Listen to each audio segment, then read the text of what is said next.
Speaker of the House Paul Ryan says the American Health Care Act is the right way to repeal and replace Obamacare. Here he is today making the pitch. Lower costs, more choices, not less, patients in control, universal access to care. These are the four driving principles that we are focused on: lowering the costs, giving people more choices, having patients in control, and universal access to care. Let me walk you through how exactly we propose to do this. The Speaker insists he can get the bill through Congress, but apparently a lot of Republican senators did not get that memo. The biggest critic is Senator Rand Paul of Kentucky, who says the bill is dead on arrival and will destroy the party in 2020 if it's passed. Senator Paul joins us now. It's good to see you. Well, you know, he left out a few things in the press conference. He left out that he keeps the Obamacare taxes for a year, then he keeps the Cadillac tax forever. He keeps the Obamacare subsidies, but renames them, you know, tax credits. He keeps the individual mandate, but you don't pay the government the penalty. You got to pay the insurance company the penalty, and then he also. But they would say there's a transition. Well, no, I mean, but he's keeping aspects of Obamacare. That's the very definition of Obamacare Light. So it's not a full repeal, is your point? No, it's not. And about a year ago, we did. We voted unanimously a year ago. Why aren't we voting on what we voted a year ago? But I've spoken to House Republicans, and they told me to ask you this simple question. You want to repeal it. What happens after that? You do a full repeal. They say the market collapses, right, and you really do have a death spiral. And then you, Senator Paul, you own that death spiral. Yeah, no, I'm for replacing at the same time. But how do you replace it immediately, though? Well, in a separate bill. I've written the bill. And the bill is, interestingly, mostly Tom Price's ideas. So it's interesting that you have Paul Ryan on one side saying, I have Tom Price's ideas, and then you have Rand Paul on the other side saying, I have Tom Price's idea. And it's kind of true. But we don't like the refundable tax credits that came from Tom Price, but we do like health care associations where you can join like a buying pool or a group to bring down prices.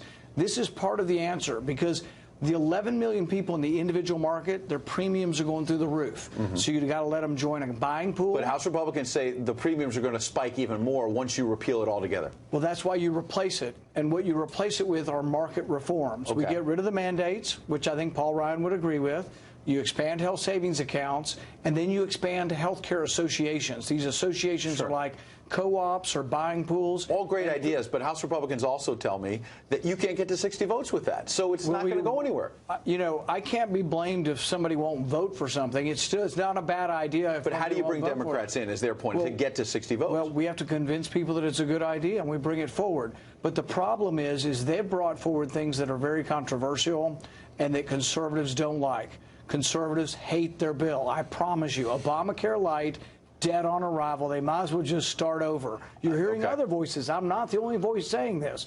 And so what they should do is clean it up, get rid of the Obamacare Light stuff, get rid of the taxes, the subsidies, the mandates, the bailouts, I've pushed you on just do repeal. What they say is wrong with your idea. In your support, Republican Senator Tom Cotton today basically agreed with you and said that the House Republicans may wind up with something that's worse than Obamacare. And so the Speaker said, however, you're making a binary choice, Senator. If you don't do this, you're not really following through on the promise to repeal and replace Obamacare. Let me translate what it means. When someone tells you you have a binary choice, they're telling you take it or leave it. The Speaker needs the Speaker needs to like bring people into the room, conservatives, and needs to hear what we want.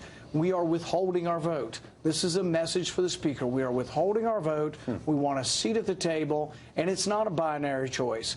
If we do not understand why we're in a death spiral with Obamacare, we can't fix it. The reason we're in a death spiral is we're telling people you can buy insurance after you get sick. So guess what? People are waiting to buy it till after they get sick. And that still happens after Paul Ryan's plan. He doesn't fix that problem at all. The Vice President is now going to your home state on Saturday. It sounds like the administration is trying at least to brush you back a little bit. React to that, but also when you say, look, it's not a binary choice, you don't have my vote, Mr. Speaker, you might imperil the Trump presidency. Well, no, not at all. Well, what if this all comes crashing down? I'm a big friend of the president. But this may come crashing down. And also, you won't meet anybody who dislikes Obamacare more than me. I'm a physician. I have lived Obamacare. It is a disaster. I have voted to repeal it, and I will vote again. But I will not vote for Obamacare Light stuck on the repeal bill. We're going to have to separate repeal from replace. We have disagreements, serious, fundamental policy disagreements with the Speaker. We're going to have to separate repeal from replacement or the deal doesn't get done. Senator Paul making no bones about where he stands tonight. Thank you, sir. Yes, thanks.